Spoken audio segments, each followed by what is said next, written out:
Las civilizaciones son frágiles. ¿Te refieres a esta porquería del COVID-19 que está sucediendo ahora? ¿Qué es eso? Nunca lo he escuchado. Es esta cosa. Algunas personas simplemente tienen tos. No sé de qué estás hablando. Otras personas se sienten mucho peor. Quiero decir que esto ciertamente se ha apoderado del espacio mental del mundo en un grado que es bastante impactante. Sí, salió de la nada. Es una locura.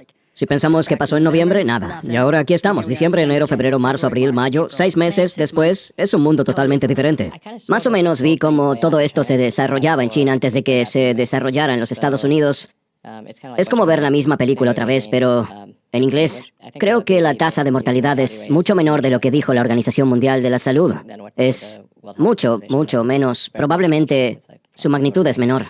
Bueno, parece ser muy mortal para personas muy específicas, con problemas específicos. Sí, lo que quiero decir es que puedes ver las estadísticas de mortalidad, ya sabes, por edad, y si tienen comorbilidades, o sea, si tienen condiciones preexistentes y por edad. Ya sabes, si tienes menos de 60 años y no tienes problemas de salud graves, la probabilidad de muerte es extremadamente baja. No es cero, pero es extremadamente baja.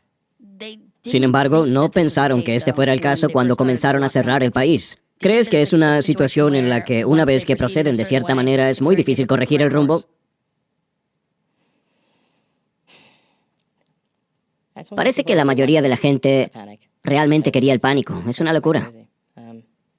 Pero en algunos lugares sentir pánico es por algo, ¿no? Como si estuvieras en terapia intensiva en Manhattan y la gente muere a tu lado y todos usan intubadores y parece que cuando ves a todas esas personas con respiradores y muchas de ellas están muriendo y ves que las enfermeras están muriendo y que los médicos se enferman, hay algunos lugares donde ese miedo está justificado.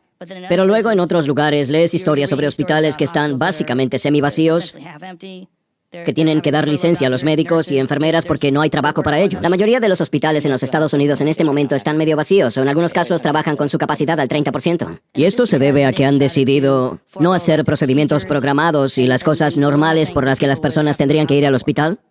Sí, es decir, que no estamos hablando solo de eso. Algunos de estos procedimientos programados son bastante importantes. Sí. Si tuvieras una enfermedad cardíaca Un corazón dañado.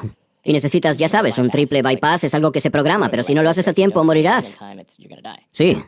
Programable es una palabra rara. Sí, programable no significa, oye, quiero operarme aquí.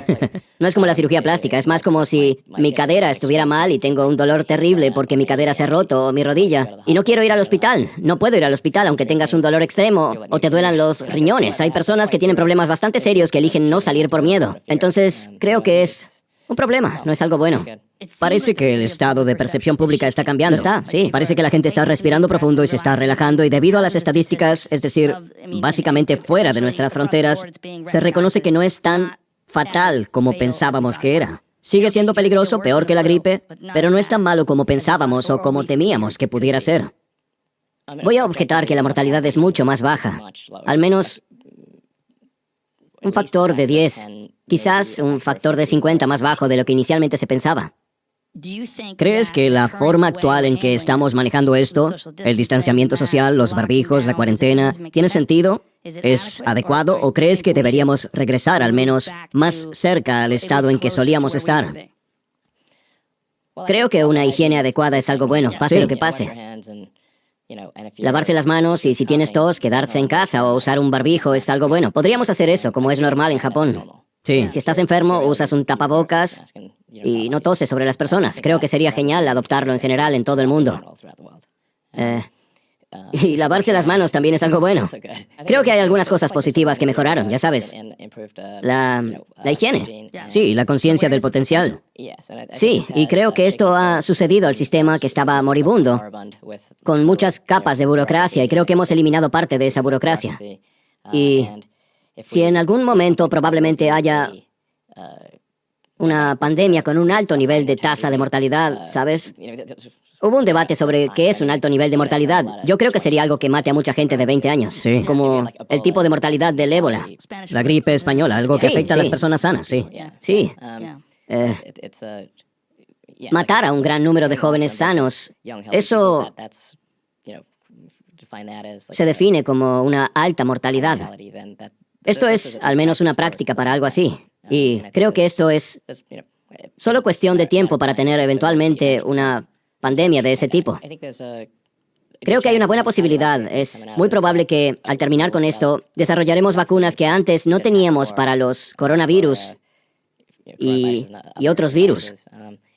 Y la posible cura y la comprensión de un virus de esta naturaleza ha mejorado dramáticamente por la atención que reciben.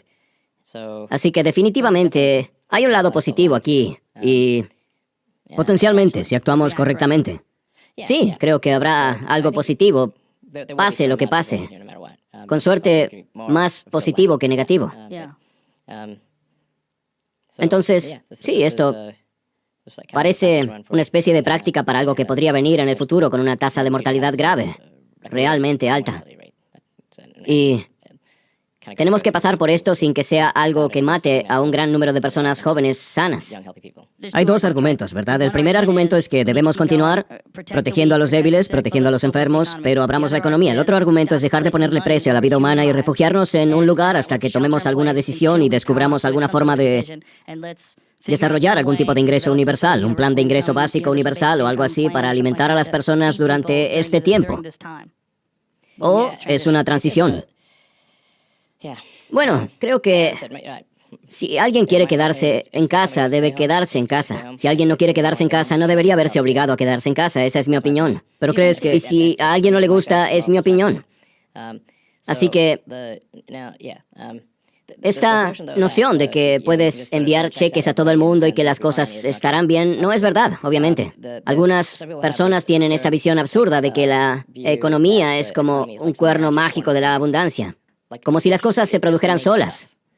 Como si hubiera una palabra mágica de la abundancia y los bienes y servicios provinieran de este lugar mágico de la abundancia. Y luego si alguien tiene más cosas que los demás es porque tomaron más de este cuerno mágico de la abundancia. Ahora déjame explicarlo sencillamente. Si no produces cosas, no hay cosas. ¿Sí?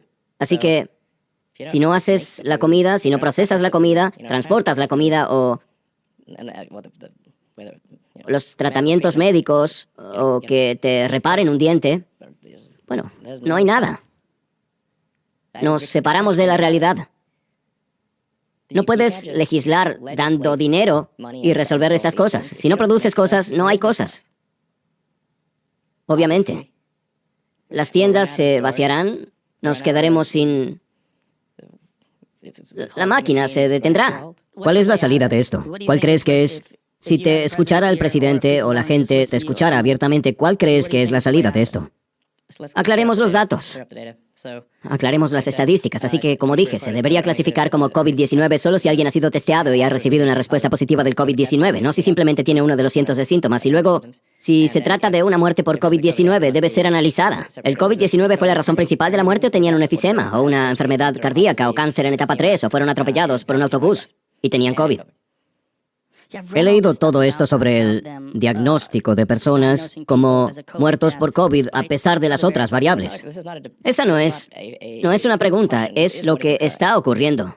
¿Y dónde lo leíste? ¿De dónde estás sacando esto? Los funcionarios de salud pública lo han dicho. Literalmente, esto no tiene un signo de interrogación, ¿ok? Ok, pero esto no tiene precedentes, ¿verdad? Si alguien tuviera una gripe, pero también tuviera un ataque cardíaco, asumirían que esa persona murió de un ataque cardíaco. Sí. Sí, así que no tiene precedentes. Y sucede porque es tan popular. No quiero usar esa palabra de manera incorrecta, pero eso es lo que quiero decir. Es un tema popular.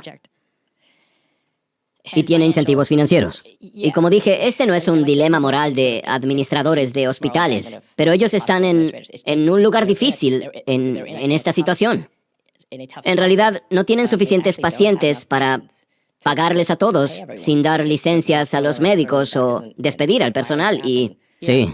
Están potencialmente en quiebra, entonces dicen, bueno, si sabes que obtenemos todo ese dinero, si decimos que es una muerte por COVID, entonces, ok, tosieron antes de morir.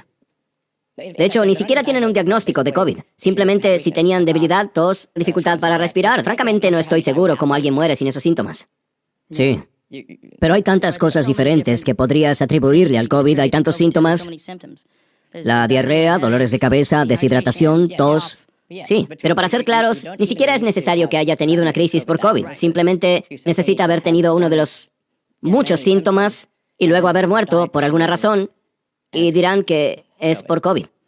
Y eso hace que el recuento de muertes parezca muy alto, y luego estamos atrapados en un aprieto porque parece que los recuentos de muertes son muy altos y no bajan como debería ser, y ahora... Así que deberíamos mantener todo lo que estamos haciendo.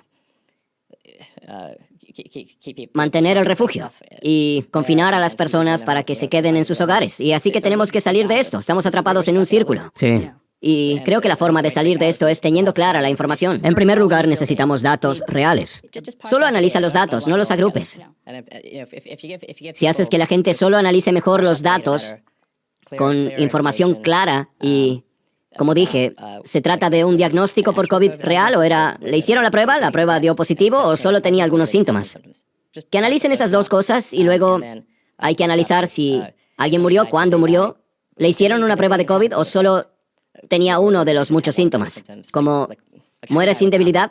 Sí. No sé, es claro. imposible, básicamente. Sí, buen punto. Si vas a morir, vas a tener dificultad para respirar, debilidad y podrías tener un poco de tos también. Entonces fue cuantificado. Sí, a esa persona le hicieron una prueba de COVID, las pruebas son positivas y si murieron por COVID,